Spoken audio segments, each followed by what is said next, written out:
Salut, c'est moi, Madame Annick. Voici une histoire que j'ai inventée et écrite juste pour toi. Je l'ai intitulée L'arc-en-ciel magique. Alors assieds-toi confortablement et essaie de voir les images dans ta tête. Allez, l'histoire commence ainsi. Tenzin est encore en pyjama. Il aime bien son pyjama bleu marine avec des étoiles filantes jaunes, des vaisseaux spatiaux et des astronautes. Il se sent comme un aventurier avec ce pyjama. Un aventurier des rêves, où tout peut arriver. Il peut découvrir une nouvelle planète, vaincre des créatures mauves interplanétaires, et même chevaucher un dragon entre deux astéroïdes. Mais aujourd'hui, son pyjama a de nouvelles couleurs. Sur la tête d'un astronaute, il y a une grosse tache orange. Et sur un vaisseau spatial, une autre grosse plouche, mais jaune. Ah, c'est la sauce à spaghetti de son dîner de lundi et la moutarde de son hot dog de mercredi. Eh oui, Tenzin veut pas enlever son pyjama. Même pas pour déjeuner. Même pas lorsqu'il fait des casse-têtes avec sa sœur. Même pas pour jouer à la cachette en dessous de la table de la cuisine. Même pas lorsqu'il fait du Just Dance avec son chien. Même pas lorsqu'il s'amuse à glisser sur les fesses dans les escaliers. Même pas pour rien.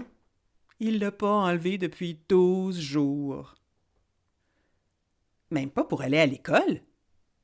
C'est ça le problème. C'est qu'il n'y a plus d'école.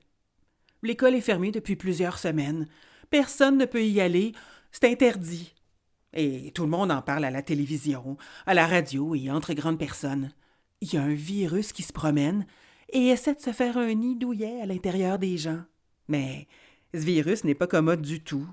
Il rend les gens malades. Et Tenzin n'aime pas être malade. Alors, il écoute les consignes et reste dans sa maison. À son école, il y avait aussi des consignes, comme lever la main avant de parler, écouter les autres, être gentil avec les amis ou prendre son rang en silence.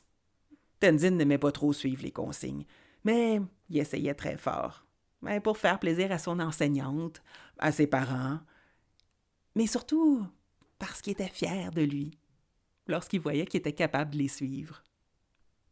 Es-tu certain, Tenzin, que c'était pas seulement pour accumuler le plus de points dans la classe dojo? Non, je suivais pas seulement les consignes pour avoir le plus de points dans dojo et être le champion intergalactique de toute la classe dojo. Non. Ouais, bon, disons que je te crois. Mais là, il n'y a plus d'école. Plus de collation et de berlingot de lait. Plus de glissade sur la butte de la récréation. Plus de dîner. Plus de cours d'éducation physique dans le grand gymnase. Plus de jeux avec les amis du service de garde. T'as compris ce que Tenzin aimait le plus à l'école, hein? Eh oui, manger et jouer. Mais maintenant, Tenzin s'ennuie même aussi un petit peu des exercices de mathématiques, de français, d'éthique et même aussi de prendre son rang. En fait, il aimait surtout ça être à côté de Mathilde, mais ça, chut, faut pas le dire trop fort. C'est un secret de polichinelle. Ah, tu sais pas ce que c'est un secret de polichinelle? C'est un secret que tout le monde connaît. Moi, toi, lui, elle, eux autres, et l'autre là-bas, et même l'ami de l'autre là-bas. Alors, entre toi et moi, c'est plus trop un secret lorsque tout le monde connaît le secret, n'est-ce pas? Bon, où est-ce que j'en étais? Ah oui, Tenzin est en pyjama depuis 12 jours. Et son chien aimerait bien lécher la sauce à spaghetti qui est sur sa manche, mais pas la moutarde, non. Chou de Bruxelles n'aime pas la moutarde.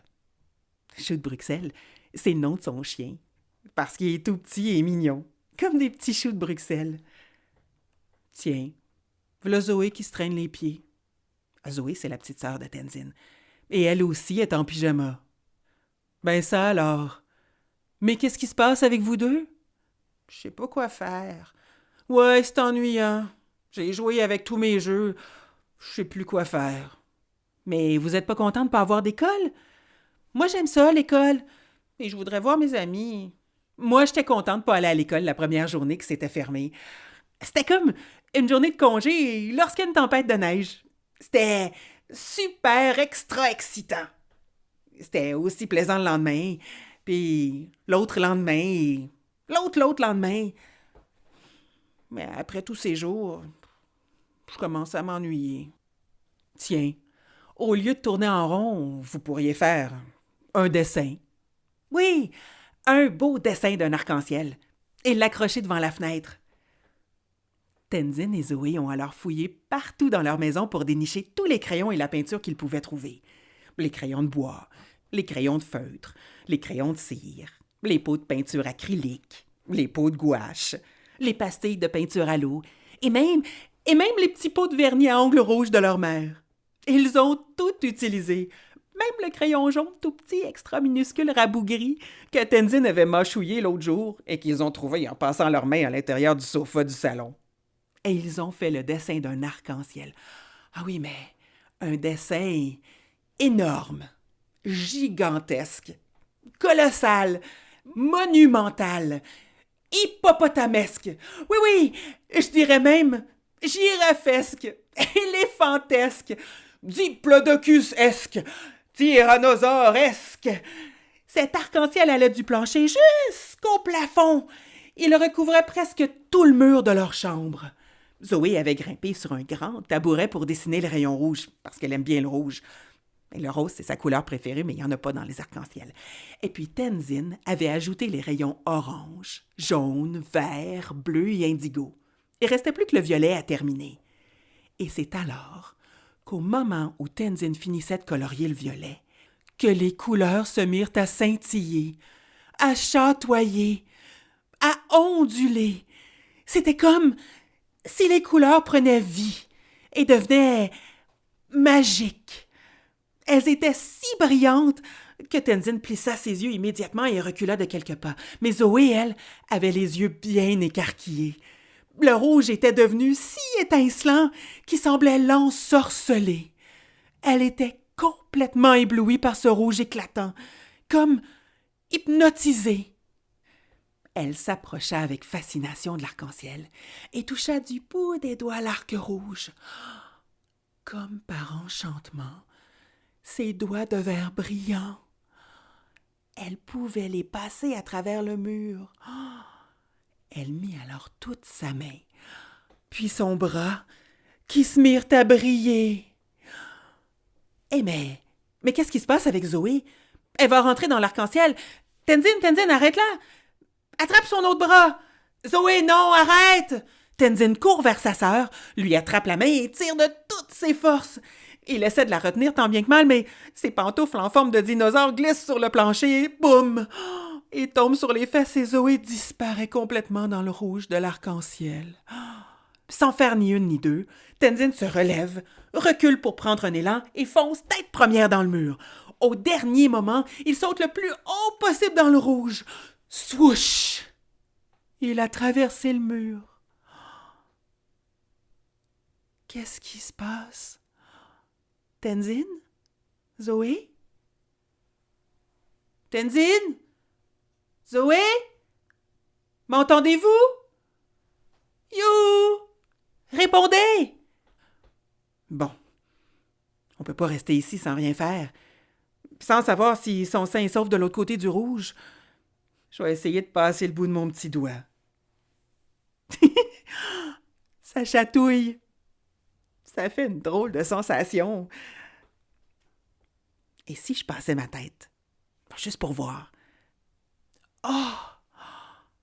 Tu devrais regarder toi aussi.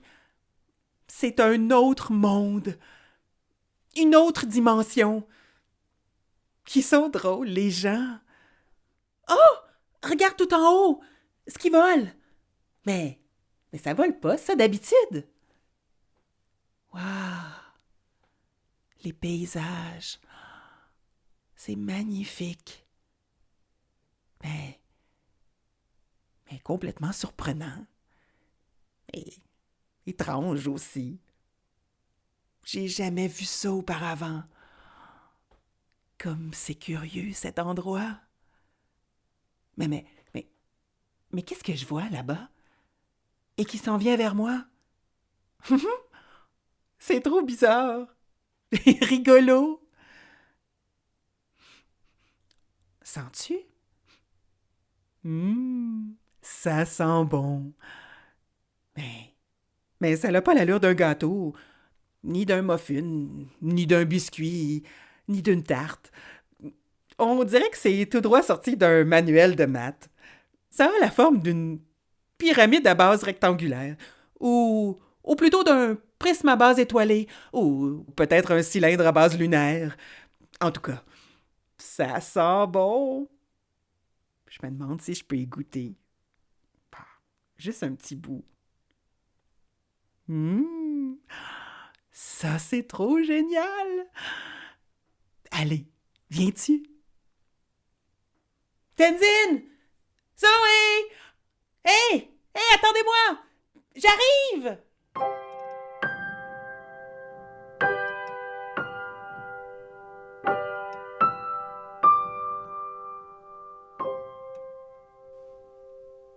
Que penses-tu qu'il y a derrière le rouge de l'arc-en-ciel de Tenzin et Zoé? Quel monde extraordinaire ont-ils découvert? On se retrouve la semaine prochaine pour la suite de l'histoire. Salut!